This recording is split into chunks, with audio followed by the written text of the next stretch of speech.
J'ai toujours été gros. On appelle ça comme on veut finalement. Enrobé, enveloppé, bien portant, en bon point, gros quoi. D'abord, j'ai vécu 8 ans en Afrique pendant mon enfance, de 5 ans à 13 ans. Et c'est un peu l'âge où tu te forges un peu l'esprit, t'apprends à être tolérant, sociable. Puis l'éducation a joué un rôle majeur aussi. Être gros à cet âge-là, tu prends un peu cher, tu vois, c'est un peu le petit dodu quoi. Les autres enfants, ils comprennent pas vraiment ce qui se passe. Mais vu que je comprenais pas non plus, tu vois, ils faisaient la différence et j'avais pas encore, tu vois, j'avais encore cette part d'insouciance en moi. Et puis, le problème, il s'est pas réglé au Gabon. Alors, quand je suis rentré en France, beaucoup de choses ont bougé. Tu vois, j'ai commencé un stage, j'ai commencé un internat dans le fin fond de la France, dans l'Ain. Et puis, d'autres traitements s'en sont suivis, tu vois, et toujours en vain. Jamais ça a cessé, en fait. Les années ont passé, finalement, mon poids, il a jamais cessé d'augmenter. Et après, je me suis retrouvé à quelque chose un peu grave, tu vois. Genre, au niveau santé, j'étais à une obésité plutôt importante. Puis les regards, les incompréhensions, le mépris de certains, la compassion d'autres, c'est pas trop comment le voir et tu sais pas vraiment quoi en penser.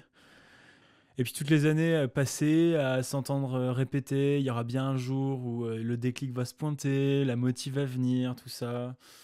Mais finalement, tu vois, je me suis toujours fait des potes géniaux depuis le collège d'ailleurs. J'ai un groupe de potes que je garde depuis maintenant bientôt 10 ans. Et finalement, mon obésité, ça a jamais été quelque chose, la raison pour laquelle je pourrais me mettre à l'écart ou je pourrais en fait me renfermer.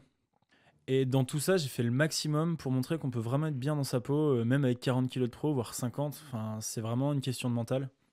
Et j'étais vraiment bien et j'ai toujours été, et là je suis encore. Mais là, je viens de vivre vraiment une période de ma vie très importante. D'ailleurs, c'est bien plus fort que mon retour en France il y a maintenant 10-11 ans. C'est que j'ai changé de boulot, j'ai changé de vie, j'ai changé d'appart, j'ai changé pas mal de trucs dans ma vie en fait.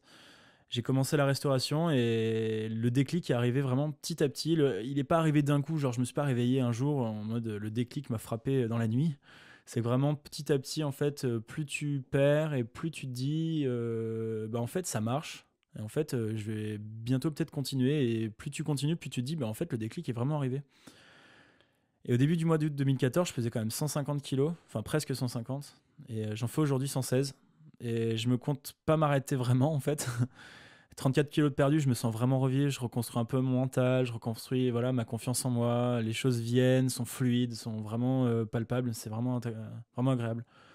Et si tu restes positif dans ce qui t'arrive, il n'y a pas de raison que tu n'arrives pas à ton but. C'est d'ailleurs ce que nous a toujours dit nos parents et finalement voilà, ça vient en particulier un peu de l'éducation, c'est que voilà, il faut vraiment que tu gardes en tête ton but et si tu restes positif, les choses viennent positives, c'est un peu le karma quoi. Encore une ligne droite de 25 kilos et on n'en parle plus. Donc là, je suis bien motivé, je suis bien chaud. Donc voilà, on se revoit dans 4 mois, on refait une photo Human Soft Lille et on se revoit et on se fait la bise.